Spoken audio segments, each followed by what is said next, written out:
Lately, the channel has a lot of assets. You can subscribe to the channel, thereby greatly help its promotion and raise the asset. Thank you. In the year 2019, the city of London, Rachel was riding a night train to visit her grandmother in Scotland. She had booked a sleeper cabin for herself, hoping to get some rest before arriving at her destination. She boarded the train at 10 p.m. and settled into her cozy bed, feeling excited and nervous about seeing her grandmother after a long time. She had trouble falling asleep, however. The train was noisy and bumpy, and she could hear the occasional snoring or coughing from the other passengers. She tossed and turned in her bed, trying to find a comfortable position. She checked her phone and saw that it was already midnight. She decided to get up and stretch her legs, maybe get a drink of water or a snack from the vending machine. She put on her coat and shoes and left her cabin, locking the door behind her. She walked along the narrow corridor, passing by several other cabins. Most of them were dark and quiet, indicating that their occupants were asleep. She felt a bit lonely and wished she had someone to talk to. She reached the end of the carriage and opened the door to the next one. She stepped inside and immediately felt a chill run down her spine. The carriage was dimly lit by a few flickering lights, and it looked old and dirty. The seats were torn and stained, and the windows were cracked and dusty. There was a foul smell in the air, like rotten eggs and mold. Rachel felt uneasy and wondered if she had entered the wrong carriage. She looked around and saw that there were no other passengers in sight. The carriage was empty except for one person. At the far end of the carriage, there was a man sitting in one of the seats. He was wearing a dark suit and a hat, and he had a briefcase on his lap. He looked like he was asleep, but there was something odd about him. His skin was pale and grey, his eyes were closed and sunken, and his mouth was slightly open. He did not move or breathe. Rachel felt a surge of fear and curiosity. She wondered who this man was and why he was in this carriage. Was he dead? How long had he been here? What was in his briefcase? She wanted to get closer and take a look, but she also wanted to get away as fast as possible. She hesitated for a moment, then decided to approach him cautiously. She walked slowly towards him, keeping an eye on his face for any sign of life. She reached his seat and leaned over him slightly, trying to see his face better. She gasped when she saw his eyes. They were open. Rachel's heart pounded in her chest as she stared into the vacant, lifeless eyes of the mysterious man. The realization sent shivers down her spine, and she took a step back, her mind racing with a mix of fear and confusion. How could his eyes be open? Was he awake, or was there something supernatural at play?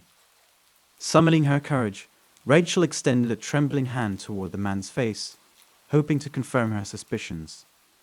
As her fingers brushed against his icy skin, she recoiled instinctively. It was undeniably cold, unnaturally so. She took a deep breath, trying to steady herself, and then noticed something peculiar. There was no pulse. Rachel's mind reeled with a flood of questions. Who was this man? What had happened to him? Was he a victim of foul play, or was there something even more sinister unfolding aboard the train? Her gaze darted around the eerie, empty carriage, feeling the weight of the unknown press upon her. Deciding she needed to alert someone about her disturbing discovery, Rachel turned on her heels and hurried back to the previous carriage. She retraced her steps, her heart pounding with each passing moment, until she reached the conductor's compartment at the front of the train. She knocked on the door, desperately hoping for someone to answer. After a few moments, the door creaked open, and the middle-aged conductor appeared, rubbing his eyes sleepily. "What's the matter, miss?" he asked, yawning. Breathless, Rachel stammered out her words. "There's a man in one of the carriages. He appears to be dead. I think something's terribly wrong." The conductor's tired expression transformed into one of concern. He quickly grabbed his radio and spoke urgently into it, relaying Rachel's distressing report. He assured her that they would investigate the matter immediately and asked her to accompany him back to the carriage where she had made her chilling discovery. As they made their way back through the labyrinthine corridors, Rachel's unease grew with each step. She couldn't shake the feeling that something otherworldly was at play, that the mysterious man with the lifeless eyes held secrets she couldn't begin to fathom. But when they arrived at the carriage, it was empty. Rachel's heart sank, and her gaze scanned the surroundings, searching for any sign of the peculiar man or any evidence of his presence. The conductor, bewildered, checked the other compartments, finding them all unoccupied. It was as if the man had vanished into thin air, leaving no trace behind. Horrified and perplexed, Rachel's mind raced with possibilities.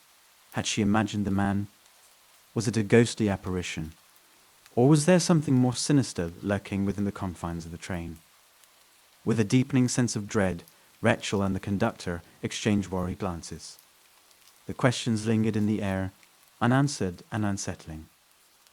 Who or what had Rachel encountered? And why had it vanished without a trace? As the night train hurtled through the darkened countryside, Rachel was left with a chilling sense of uncertainty, haunted by the memory of those lifeless eyes and the enigma that surrounded them. She couldn't shake the feeling that her journey was far from over, and the truth behind this mysterious passenger awaited her, hidden within the shadows of the night.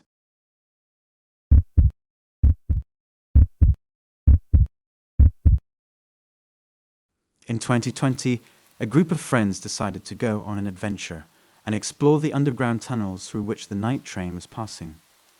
They were bored of their usual routine and wanted to do something exciting and daring.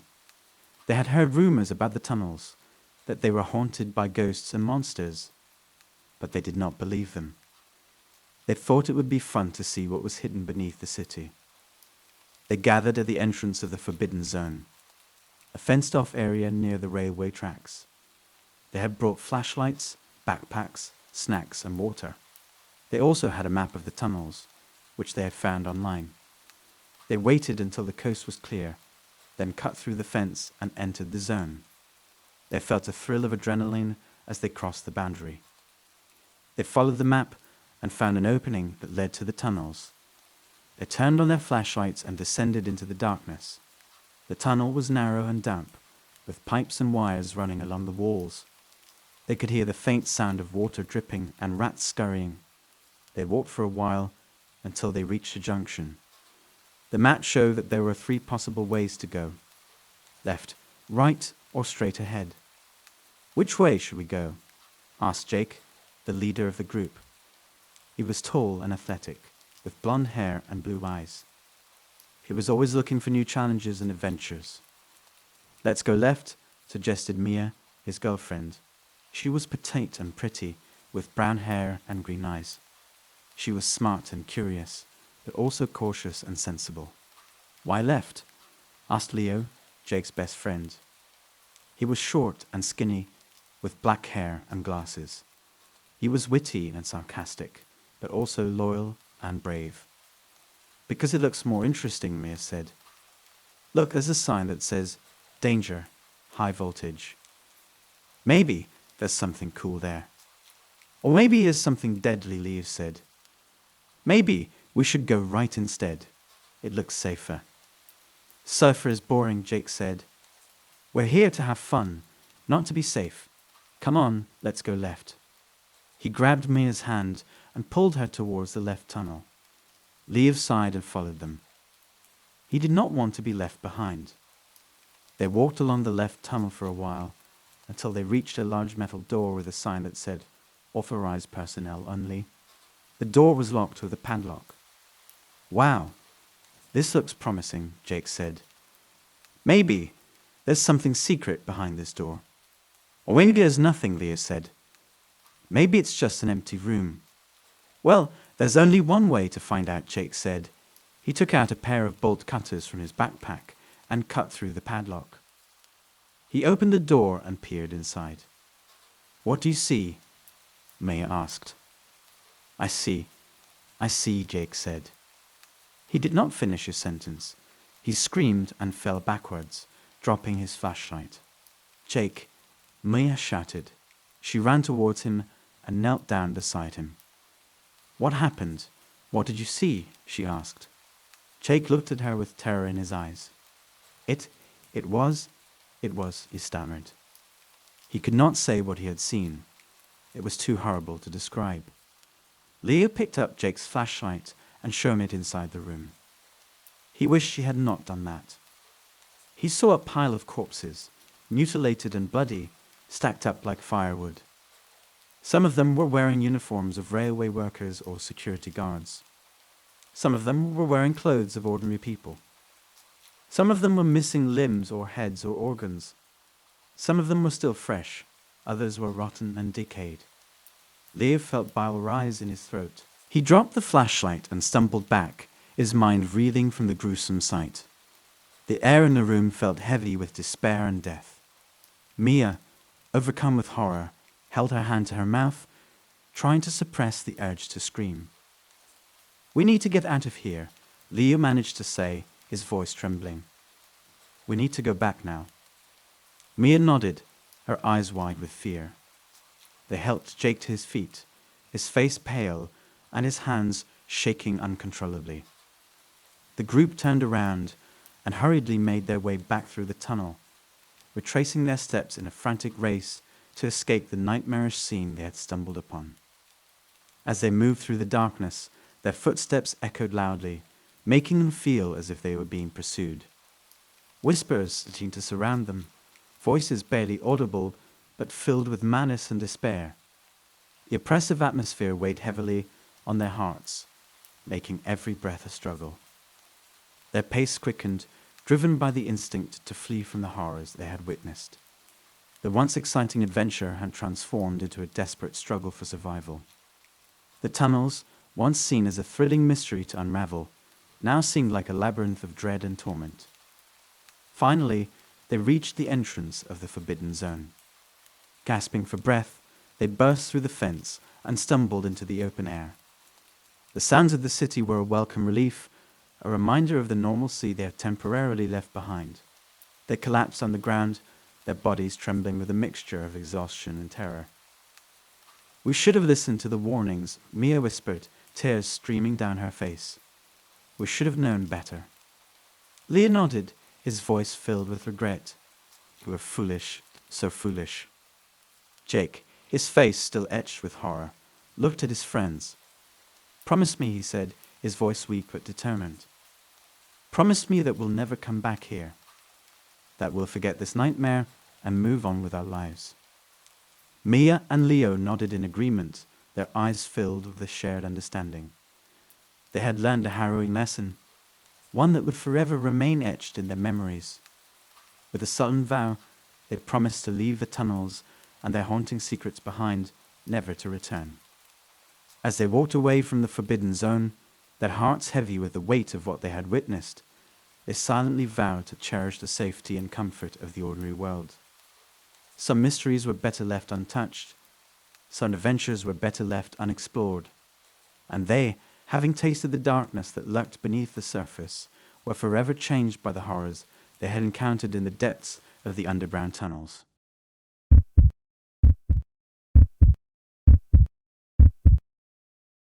In 2015 in London, a group of friends decided to play hide and seek on a night train. They were bored and restless and wanted to have some fun. They'd bought tickets for the last train of the night, which was almost empty. They agreed on the rules. One of them would be the seeker, and the rest would hide in different cars. The seeker would have 15 minutes to find everyone, and the last one to be found would win. They also agreed not to leave the train or go to the driver's cabin. The game began with jokes and laughter. The seeker was Alice, a blonde girl with glasses and a cheerful personality. Alice closed her eyes and counted to 100, while the others ran away to find their hiding spots. Alice heard their footsteps and giggles fading away as they dispersed throughout the train. Alice opened her eyes and smiled. She was confident that she would find them all quickly. She started to walk along the aisle, looking for any signs of her friends. She checked under the seats, behind the curtains, in the luggage racks. She found no one. She moved to the next car and repeated the same process. Still no one. Alice began to feel a bit frustrated. Where were they hiding? Were they cheating? Alice decided to speed up her pace and check more cars. She reached the fifth car and noticed something odd. The lights were dimmer than in the other cars, and there was a strange smell in the air. Alice felt a chill run down her spine. She shrugged it off and continued her search. She walked past a row of seats and saw something that made her stop in her tracks. There was a figure sitting in one of the seats, facing the window. It looked like a man wearing a dark coat and a hat. He did not move or make any sound. Alice felt a surge of fear and curiosity. Was he one of her friends? Was he a passenger? Was he alive? She approached him slowly, trying not to make any noise. Alice reached out her hand and touched his shoulder. He did not react. Alice tapped his shoulder harder. He did not react. Alice shook his shoulder violently. He did not react. Alice screamed. He did not react. Alice realized that he was not breathing. Alice screamed louder. Alice ran away from him, towards the door that led to the next car. She tried to open it, but it was locked. Alice banged on it with her fists, hoping that someone would hear her. No one came. Alice turned around and saw that the man was still sitting in his seat, motionless. Alice felt his eyes on her, even though she could not see them under his hat. Alice screamed again. Alice ran to the other end of the car, looking for another exit. She found one, but it was also locked. Alice was trapped in this car with a dead body. Alice panicked. Alice looked at her phone and saw that she had no signal. Alice tried to call her friends anyway, but no one answered. Alice checked the time and saw that she had been playing for 10 minutes. Alice wondered where her friends were. Why had they not found her? Why had they not heard her screams? Were they hiding in other cars? Were they safe? Alice hoped they were safe. Alice hoped they would find her soon. As the minutes ticked by, Alice's hope began to waver. Alice felt a gnawing sense of dread creeping up her spine. The once exciting game had turned into a nightmare beyond her imagination. Alice had to find a way out and reunite with her friends before time ran out. Taking a deep breath, Alice decided to explore the car more thoroughly. Alice carefully tiptoed past the lifeless figure and scanned her surroundings. Every corner seemed to conceal a potential danger. The dim lights cast eerie shadows that danced along the walls, intensifying her fear. As she continued her search, Alice noticed something unusual near the luggage racks. A faint glimmer caught her attention. Curiosity overcoming her trepidation, Alice approached the source of the light. To her surprise, she discovered a small note tucked away discreetly. With trembling hands, Alice unfolded the note and read its cryptic message. Seek the truth beyond the veil of fear. Your friend's fate lies within. Confusion washed over Alice. What did it mean? Was it a clue to her missing friend's whereabouts? Or was it a sick joke? Ignoring her growing unease, Alice resolved to follow the enigmatic instructions. Alice believed that uncovering the truth was her only path to escape. Gathering her courage, Alice retraced her steps toward the vacant seat where the lifeless man sat. Examining the man's surroundings more intently, Alice noticed an unusual bulge in the pocket of his coat. Her heart pounded with a mix of trepidation and determination. Alice reached out, trembling, and carefully retrieved the object, a key. Elation surged through Alice's veins as she realized its significance. The key must unlock one of the locked doors. With renewed hope, Alice sprinted toward the nearest locked exit and eagerly inserted the key into the keyhole. As she turned it, the door creaked open, revealing a narrow passageway leading to another car. Alice hesitated for a moment, her mind filled with both anticipation and anxiety. She knew that the train had become a treacherous labyrinth, but she also knew she had to press on. Her friend's safety relied on her resilience. Gathering her wits, Alice ventured into the next car, her senses on high alert. The air grew colder, and a chilling silence enveloped her. The sound of her own footsteps echoed through the empty space, amplifying her solitude. Alice scanned the area, searching for any signs of her friends. Suddenly, a faint whisper reached her ears. Alice froze, straining to discern its origin. The whisper grew louder, and Alice followed the sound, her heart pounding in her chest. As she approached a row of seats, the whispers transformed into muffled cries for help. Relief flooded Alice as she discovered her friends huddled together, terrified but unharmed. They had found themselves trapped in the same nightmare, desperately searching for a way out. Embracing each other tightly, they exchanged stories of their encounters with the ominous presence that haunted the train. Together, they realized that they were caught in a malevolent game orchestrated by an unknown force, manipulating their fears to keep them trapped. With newfound determination, the group of friends formed a pact. They would confront their fears head-on, navigate the intricate maze of the train, and find their missing friend. Time was against them, but their bond and resilience fueled their determination to escape. As they embarked on their perilous journey, each step became a battle against their deepest anxieties. Every corner turned held the possibility of a new trap, but they pressed forward, refusing to succumb to despair. The train rattled on, carrying their fears and hopes toward an uncertain destination. They knew that the answers lay within the train's shadowed corridors, and they would stop at nothing to uncover the truth and rescue their friend. Their adventure had transformed from a simple game of hide and seek into a race against time, where survival and loyalty intertwined. The nightmare had taken hold, but the resilience of friendship would be their beacon of light in the darkness, guiding them to victory or despair.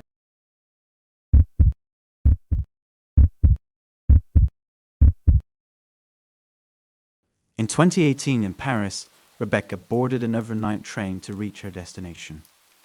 Rebecca, a journalist who had been assigned to cover a story in Berlin, had always loved traveling by train, especially at night. The feeling of being in motion, the sound of the wheels on the tracks, the sight of the stars and the moon all brought her calm and relaxation. She found her seat and settled in. With a small suitcase containing some clothes and essentials, a laptop, and a camera stored in the overhead compartment. She planned to do some work on the train, but also wanted to get some sleep. Looking around, she noticed that the train was not very crowded. In her car, there were only a few other passengers, mostly elderly people or couples. They seemed quiet and peaceful, and she smiled and nodded at them politely. Taking out her laptop and opening it, she checked her email and saw that her editor had sent her some information about the story she was going to cover. It was about a mysterious phenomenon that had been reported in Berlin, where people claimed to have seen flashes of light and heard strange noises in the sky. Some said it was a sign of aliens, others said it was a secret government experiment. Rebecca was curious and excited to find out more. She read the email and made some notes. Rebecca decided to do some research online and see if she could find any other sources or witnesses. Connecting to the train's Wi-Fi and opening a browser, she typed in Berlin lights and hit enter. She waited for the results to load, but waited for a long time. Frowning, she checked her connection and found it to be fine. She refreshed the page, only to receive an error message. Trying again and again, she encountered the same error message every time. She sighed, closed her laptop, and guessed that the Wi-Fi was not working properly. She decided to try again later. Glancing at her watch, she saw that it was almost midnight, feeling tired and sleepy. She put her laptop back in the overhead compartment, took out a blanket and a pillow, and wrapped herself in the blanket. Resting her head on the pillow, she closed her eyes and drifted off to sleep. In her dream, lights and noises filled her mind. Suddenly, she woke up with a start upon hearing a loud bang. Opening her eyes, she saw that it was dark outside, and the train was still moving, but faster than before. The carriages were shaking and rattling. A surge of fear and confusion washed over her. What was going on? Looking around, she noticed that the other passengers were still asleep, seemingly unaware of anything unusual. Determined to find out, she got up from her seat and walked towards the door that led to the next car, hoping to find someone who would explain the situation. Opening the door and stepping into the next car, she gasped. The next car was empty, with no seats, luggage, windows, or doors. Darkness enveloped the space, accompanied by a cacophony of screams, growls, hisses, thumps, and crashes, seemingly coming from all directions, yet invisible to her. Something brushed against her leg, causing her to scream. Panicked, she rushed back to the door she had come from, but it was no longer there. There was no way back. She was trapped in this car with unknown horrors. Rebecca looked at her phone and realized she had no signal. Despite the lack of connectivity, she attempted to call for help, but no one answered. Glancing at the time, she saw that it was 3:00 a.m.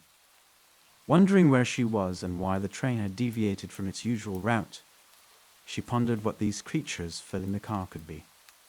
Rebecca's heart pounded in her chest as she desperately tried to make sense of the situation. The eerie sounds and unseen creatures lurking in the darkness filled her with a sense of dread. She realized that she had to find a way out, but it seemed like she was the only one aware of the danger. With trembling hands, she rummaged through her bag, searching for anything that could aid her escape. Finding a small flashlight, she switched it on, illuminating the narrow path ahead. Cautiously stepping forward, the strange noises seemed to grow louder, intensifying her unease. The flashlight revealed peculiar markings on the walls of the carriage, symbols she couldn't comprehend. It seemed to pulsate with an otherworldly energy, adding to the surreal atmosphere. Rebecca's journalistic instincts kicked in, urging her to document this inexplicable phenomenon, even if she didn't fully understand it herself. She took out her camera and started capturing images, hoping to uncover some answers later. Continuing to explore the dark and twisted carriages, she noticed a faint light emanating from one end of the train. Intrigued and hopeful, she quickened her pace toward the source. The closer she got, the more the unsettling noises subsided, as if the creatures were retreating. Rebecca reached a door bathed in a dim, flickering light. She cautiously turned the handle, praying it would open. To her immense relief, it swung open, revealing a stark contrast to the horrors she had left behind. She found herself in a brightly lit compartment filled with familiar faces, fellow passengers who appeared untroubled by the eerie events taking place just moments ago. Confused and disoriented, Rebecca approached an elderly couple sitting together. She mustered the courage to ask, "Excuse me, do you have any idea what just happened?" The train, it deviated from its route, and there were strange creatures. The couple exchanged a knowing glance before the woman responded with a gentle smile. "Oh dear, you must have had quite an imagination running wild. We haven't encountered anything out of the ordinary. This train has been on its usual route all along." Rebecca's brow furrowed in disbelief, unable to comprehend how her experience could be dismissed so casually. But as she looked around, she realized that none of the other passengers seemed to recall the terrifying ordeal she had just endured. It was as though her encounter with the unknown had been confined to her alone. Doubt clouded her mind. Had it all been a figment of her imagination? A vivid dream that had somehow spilled into reality? She couldn't ignore the photographs on her camera, though they were tangible evidence of something beyond her comprehension. Determined to find answers, Rebecca decided to reach her original destination, Berlin. Perhaps there she could uncover more information about the mysterious lights and noises that had haunted her dreams and disturbed her reality. She boarded another train bound for Berlin, this time with a newfound curiosity mixed with caution. As the landscape whizzed by, Rebecca couldn't shake off a lingering sense of unease. The images she had captured on her camera burned in her mind, a constant reminder that there was something strange and inexplicable lurking beneath the surface of her world. And she was determined to uncover the truth, no matter how unsettling it might be.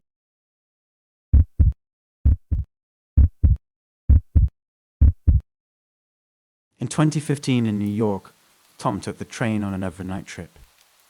He was a lawyer who had been hired to defend a client in Chicago. He had a big case to prepare for, and he wanted to use the time on the train to review the documents and evidence. He also wanted to get some rest and relax. He boarded the train and found his seat. He had a large suitcase with him, containing his clothes and his files. He also had a briefcase and a laptop, which he placed on the table in front of him.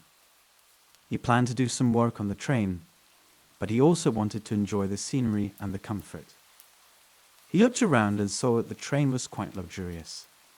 There were leather seats, wooden panels, carpeted floors, and dim lights.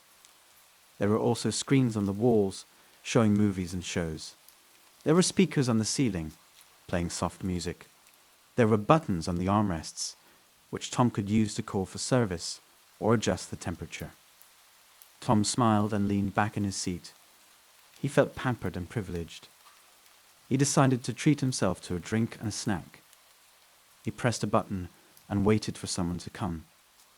He waited for a long time. He pressed the button again. He waited for a long time. He pressed the button again. He waited for a long time. He frowned and checked his watch. It was 10 o'clock p.m. The train had left the station at 9 o'clock p.m. It should have reached its first stop by now. He looked out the window and saw that it was dark outside. The train was moving fast, but he could not see any signs of civilization. There were no lights, no buildings, no roads. He felt a surge of confusion and impatience. What was going on? He got up from his seat and walked towards a door that led to the next car. He wanted to find someone who could explain what was happening. He opened the door and stepped into the next car. He gasped. The next car was empty. There were no seats, no tables, no screens, no speakers. There was only metal, and wires, and pipes, and machines. They were humming and buzzing, flashing and sparking. They filled the entire car, leaving no space for anything else. They looked old and rusty, like they had been there for decades.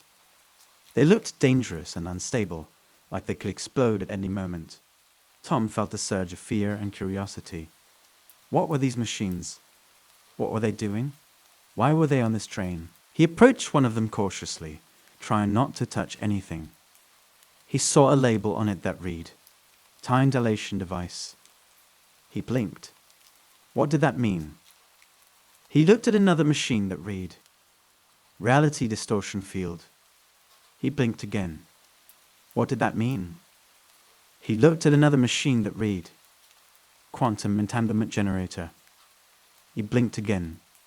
What did that mean? He felt dizzy and nauseous. He did not understand anything. He wanted to get out of this car as soon as possible. He turned around and saw that the door he had come from was still open. He ran towards it, hoping it was still working. It was not working. It was locked. There was no way back. Tom was trapped in this car with these machines. He panicked. He looked at his phone and saw that he had no signal. He tried to call for help anyway, but no one answered. He checked the time and saw that it was still 10 o'clock p.m. He wondered how long he had been in his car. Why had the train not stopped at any station? Where was it going? What were these machines doing? Tom's mind raced with questions, his anxiety intensifying with each passing moment. He tried to remain calm and think logically, attempting to find a solution to this surreal predicament.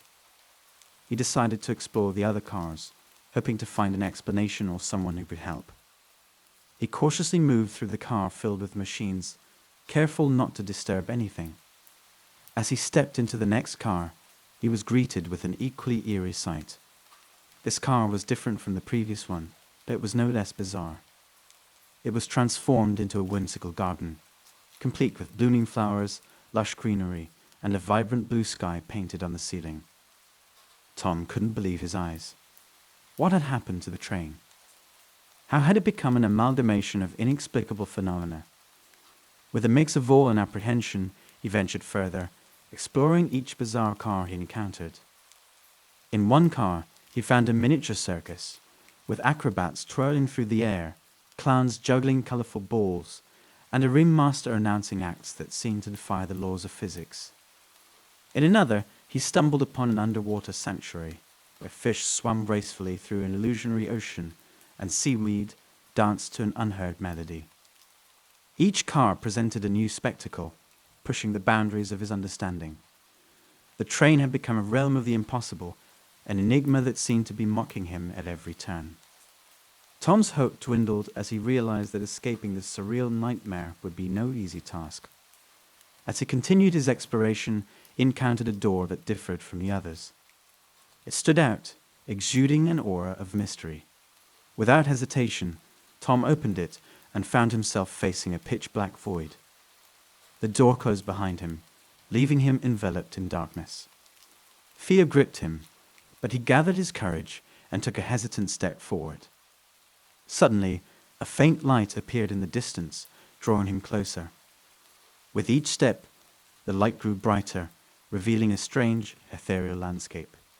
He found himself in a vast, desolate desert, stretching as far as the eye could see. The train tracks continued into the distance, disappearing into the horizon. Tom realized that he had entered a realm that defied all logic and reason. The train was no longer a means of transportation, but a portal to a world beyond comprehension. Determined to escape this bewildering nightmare, he followed the tracks, hoping they would lead him to a way out. The journey through the desert was arduous, the scorching sun beating down on him mercilessly. Days turned into nights and nights into days, blurring the boundaries of time. Exhaustion threatened to consume him, but the flicker of hope kept him moving forward. Finally, after what felt like an eternity, Tom spotted a faint glimmer on the horizon. It grew brighter with each step until he reached an abandoned station. The buildings were dilapidated and the silence was deafening. But there, on the platform, he saw a sign that filled him with both relief and trepidation. Chicago, next departure. Unknown. Tom knew that this was his chance to escape, to leave behind the endless expanse of the train and its bewildering reality. He stepped onto the platform, his heart pounding with anticipation. As he waited for a train that might never come, Tom couldn't help but reflect on the journey he had endured. The experience had shattered his perception of the world, unraveling the fabric of his understanding. He had witnessed the inexplicable, the absurd, and the impossible. But he had also discovered something profound within himself, a resilience and determination to confront the unknown. No matter how hopeless the situation seemed, Tom vowed to keep searching for answers and a way back to the reality he once knew.